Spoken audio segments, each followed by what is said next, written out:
Donc, étant donné que le temps est très contraint, et que en cours de route, effectivement, en discutant du contenu de ce stage, on a rajouté cet après-midi un aspect non négligeable, c'est ce qu'évoquait Joël à l'instant, c'est-à-dire on va faire rapidement, parce que ce sera en 1 heure ou 1 heure et demie, l'histoire du statut.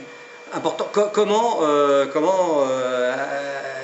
était le statut il y a, avant 88 et ce à quoi nous sommes arrivés maintenant. On aurait pu prendre aussi une autre approche, c'est comment se constitue, c'est ce que disait d'une certaine manière Thérèse de Laubier tout à l'heure, comment se constitue le métier de personnel de direction, et tout ça c'est l'œuvre du SNPDEN. Ça a d'ailleurs été écrit, Grelier, qui est maintenant à la retraite je pense, mais il était directeur d'un CRDP, il s'était focalisé sur l'étude des personnels de direction, notamment des adjoints, et d'ailleurs on avait un désaccord avec lui, puisqu'il lui considérait que les adjoints ne devaient pas être des personnels de direction. On avait donc un désaccord évidemment assez fort, mais c'était quand même un type bien, et mais en tout cas ce qu'il avait dénoté ce qu'il avait mis en évidence dans la plupart de ses écrits, c'est le fait que la constitution du corpus idéologique qui est celui des personnels de direction, qui est considéré maintenant comme acquis, y compris par nos interlocuteurs, quand ils sont obligés de le faire, c'est le SNPDEN qui l'a constitué. Donc on pouvait prendre plusieurs accroches, et là on a pris l'accroche du statut. Donc je passerai très vite sur la partie qui va de 1900 disons à 1992, c'est-à-dire à la création du SNPDEN. Alors sur l'évolution du mouvement syndical, c'est ce que j'aurais développé, mais vous allez voir, j'aurais passé une trentaine de diapositives. C'est effectivement, tout procède pour ce qui est de notre histoire, de la création en 1895 de la CGT, qui connaîtra, vous le savez, vous l'avez étudié en histoire, mais ce n'est pas inintéressant de l'étudier à la lumière de la syndicalisation des personnels de direction, parce que évidemment nous intégrons dans tout ça, c'est toutes les scissions de la CGT, souvent liées à des scissions historiques. Si j'évoque 1921 et la création d'une part du Parti communiste, d'autre part du Parti socialiste, mais aussi de la CGT et de la CGTU. Enfin, la CGT existait déjà, mais la CGTU, c'est-à-dire unitaire, donc plus proche des communistes. Et puis on retrouvera une réunification en 1936, puis une nouvelle scission, scission, oui, par l'exclusion des communistes en 1939, recréation en 1943 de la CGT, puis à nouveau scission de 1947-48 avec la création de FO, d'une part, et la création, j'allais dire surtout pour ce qui nous concerne, de la FEN, qui s'inscrit dans l'autonomie, mais une autonomie considérée à ce moment-là comme provisoire. La motion qui est adoptée au congrès fondateur de la FEN, c'est nous sommes effectivement séparés, mais nous ne souhaitons qu'une chose, c'est nous retrouver. Et d'ailleurs, pas pour la petite histoire, c'est une grande histoire, les militants de la FEN pouvaient rester adhérents qui à la CGT, qui à FO.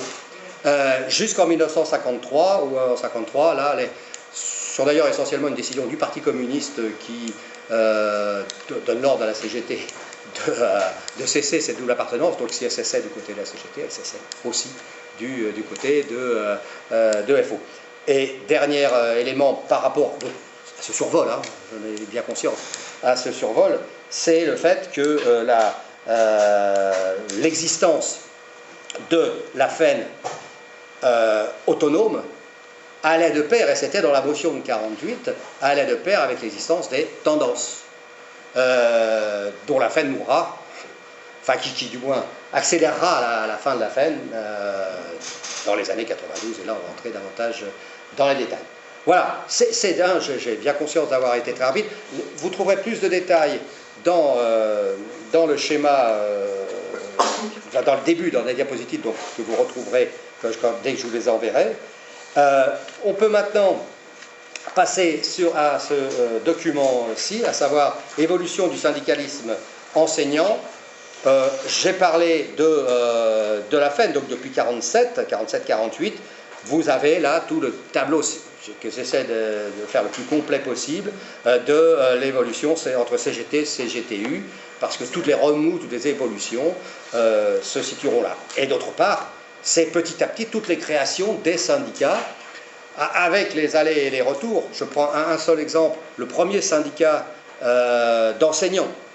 Les premiers syndicats, c'est tout début du siècle, de ce siècle-ci, de l'ancien siècle, pas du siècle du XXe, avec un moment important qui est 1912, je l'ai mis en gris, qui est la dissolution par le gouvernement des syndicats, de l'ensemble des syndicats de la fonction publique, et notamment donc évidemment des enseignants, avec un prétexte, une histoire assez... évoque un tout petit peu l'histoire dite du sou du soldat, du sou SOU, hein, et qui est assez peu connu, mais qui a été fondamental parce que ça a été l'argument qui a été utilisé par le gouvernement de l'époque pour comment dire, dissoudre ces syndicats. C'est que la CGT avait créé dès 1902 le maintien autour de la CGT de ceux qui partaient pour de nombreuses années, c'était 3 ans depuis 5, hein, au service militaire, et qui a été utilisé, rappelez-vous Clémenceau, qui a été utilisé souvent pour abattre des mouvements syndicaux. Et puis vous connaissez la chanson Glorieux soldat du XVIIe, vous savez, en refusant de tirer, défendu la République. Bon. Et donc la CGT avait décidé de créer une solidarité autour des soldats, le sou du soldat. Donc les militants de la CGT devaient accueillir les différents, les soldats qui partaient autour d'eux, les aider financièrement. Et lorsque les syndicats de la fonction publique ont lancé le sou du soldat pour leurs propres adhérents en 1912, c'est là que la répression s'est abattue sur eux. Et après, la nouvelle naissance des syndicats, et là tout sera parti, c'est 1919, hein, donc, après la guerre. Voilà, donc j'en ai bien conscience, schématique. Alors on va passer maintenant, il faut que je sois là, qui permet...